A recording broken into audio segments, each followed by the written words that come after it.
책 상처 주지 않고 할 말 다 하는 말솜씨에서는 똑같은 말이라도 이렇게 해야 마음이 다치지 않는다 라고 얘기를 합니다. 이 책을 쓴 저자인 허야건은 정신과 의사이자 스피치 훈련 전문가입니다. 커뮤니케이션 고수로서 활발히 활동하는 자기계발서 작가이기도 합니다. 인간관계의 기본이 되는 말에 대한 관심이 높아 고전, 현대, 각국, 남녀노소를 총망라한 말솜씨를 연구한 사람이고요. 현실적인 대응책을 마련하기 위해서 상처 주지 않고 할 말 다 하는 말솜씨에 담아냈다라고 얘기를 합니다. 이 책의 프롤로그를 보면 저자가 어떤 말을 하고자 하는지가 보이는데요. 말은 누군가를 감동시킬 수 있는 가장 효율적인 도구다. 반면에 손 하나 까딱하지 않고서 누군가에게 상처를 주는 무기로 사용될 수도 있다. 그래서 대부분의 사람은 말을 조심하려고 노력하고 이왕이면 상대가 듣기 좋게 말하려 하고 웬만하면 자신의 이미지를 높이는 쪽으로 말하려고 한다. 그런데 이런 의도가 늘 성공적이지는 않다라고 얘기를 합니다. 그래서 우리가 택하는 것은 이런 생각이죠. 차라리 입을 다물자, 말을 아끼자. 하지만 이러한 결심 또한 큰 도움이 되지는 못한다라고 얘기를 합니다. 그렇다면 어떻게 하는 것이 좋을까요? 정말 말을 잘하고 싶다면 말이 아니라 마음을 보는 눈을 키워라 라고 얘기를 합니다. 모든 인간관계의 핵심은 공감과 소통. 말은 그저 상대방의 마음을 이해하고 내 마음을 이해시키는 도구일 뿐이다 라고 얘기를 합니다. 이 책은 상대를 위한다면서 오히려 상처를 주는 사람, 무심코 뱉어낸 말로 상대의 미움을 사는 사람, 적절하지 못한 말로 공경에 빠진 사람에게 근본적인 문제점을 깨닫게 해준다 라고 얘기를 합니다. 이 책은 크게 3개의 챕터로 풀어나가고 있습니다. 첫 번째, 당신은 나쁜 사람이 아니다. 다만 말로 상처를 줄 뿐이다. 이 챕터에서는 정말 몰라서 놓친 당신의 말실수에 대해서 얘기를 하고요. 듣는 사람에게 독이 되는 말이 어떤 것인지에 대해서 제안을 합니다. 두 번째 챕터는 상처 주지 않고 할 말 다 하는 말솜씨입니다. 이 챕터에서는 누구나 듣기 좋은 말을 좋아한다. 힘든 사람 앞에서 잘난 체 하지 말자. 다른 사람의 입을 빌려 내 생각을 말하자 라고 얘기를 합니다. 세 번째 챕터에서는 원하는 것을 얻어내는 말솜씨를 얘기를 합니다. 때로는 선의의 거짓말이 필요하다. 목소리로 감정의 변화를 읽어야 한다. 잘못은 바로 인정하고 사과하자 라는 내용을 가져가고 있습니다. 오늘은 여러분들과 인간관계, 성공의 지름길, 당신도 몰랐던 말실수, 습관 10가지에 대해서 여러분들과 이야기를 나눠보겠습니다.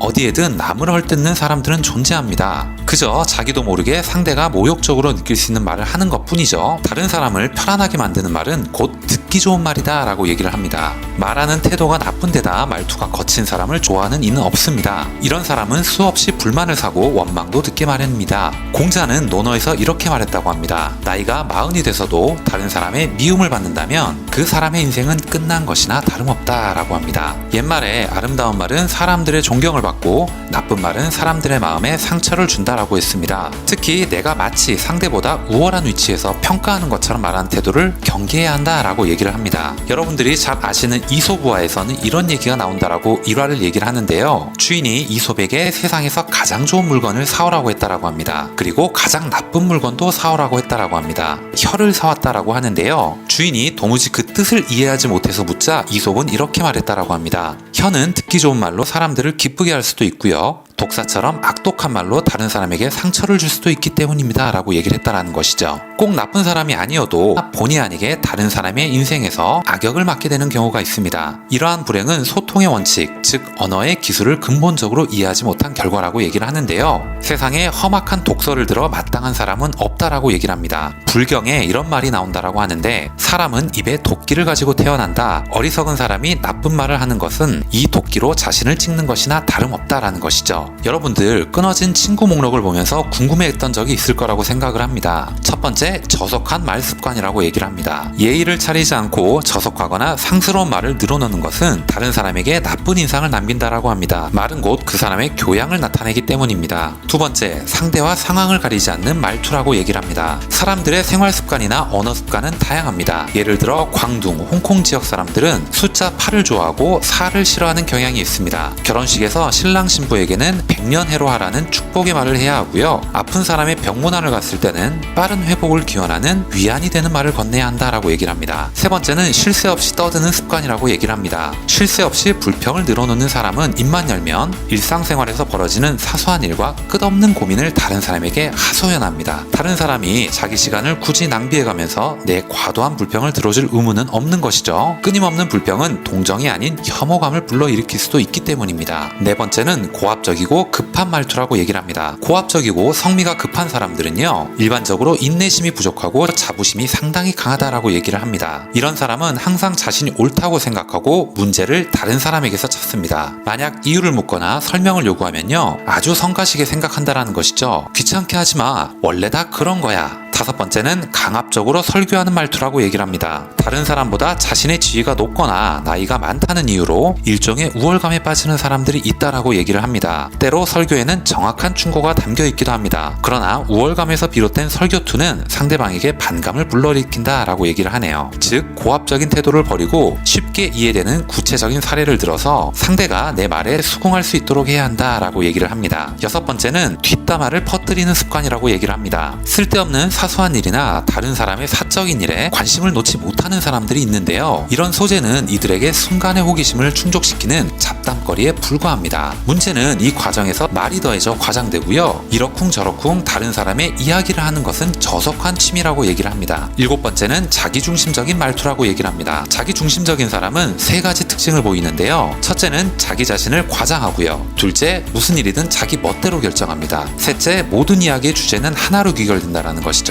바로 자기 자신입니다. 어느 이야기에서든 무한반복되는 나는요, 상대방의 인내심을 잃게 한다라고 얘기를 합니다. 여덟 번째는 실제와는 달리 말만 늘어놓는 습관이라고 얘기를 합니다. 사실과 다른 이야기를 하는 사람의 말에는 대부분 구체적인 숫자가 언급되지 않는다라고 얘기를 합니다. 이런 사람이 하는 말은 실제보다 과장되거나 날조되기 쉽기 때문이죠. 이 사람은 당연히 신임을 잃을 수밖에 없습니다 라고 얘기를 하네요. 아홉 번째는 논쟁하는 말투라고 얘기를 합니다. 이런 사람은 수시로 논쟁을 벌이려고 작정하는 것 같습니다. 논쟁을 위한 논쟁을 벌이는 것이죠. 다른 사람이 무슨 말을 하든 항상 맞받아치며 그 상황을 즐기기까지 합니다. 넌 거기가 틀렸어. 아, 그게 바로 너의 잘못된 부분이야. 결국 주변의 친구들은 모두 도망가고 만다 라고 얘기를 합니다. 열 번째는 자기 잘못을 인정하지 않는 말투라고 얘기를 합니다. 이런 경우 자기 의견이 항상 옳다고 생각하기 때문인데요. 설령 속으로는 자신이 틀렸다는 것을 깨닫더라도 겉으로는 내색하지 않습니다. 자신의 존재감이 조금이라도 묻히는 것 같으면 그 순간을 견디지 못하고 자신을 좀 더 드러낼 만한 이야기를 반복한다라는 것이죠. 마지막으로 주의해야 할 말버릇에 대해서 책에서 몇 가지를 제안하고 있습니다. 첫 번째는 원칙대로라면 이라고 말하는 말투입니다. 상대를 따르게 하는 것은 진실한 생각이지 원칙이 아닙니다. 두 번째는 이걸 왜 못해? 라고 말하는 말투라고 얘기를 하네요. 세 번째는 잘못된 부분은 없겠지? 라고 묻는 습관이라고 합니다. 네 번째는 우선 내 말 들어 라고 말하는 말투라고 하네요. 오늘은 여러분들도 몰랐던 무의식 속의 말 습관에 대해 생각해보는 시간을 갖는 것은 어떨까요?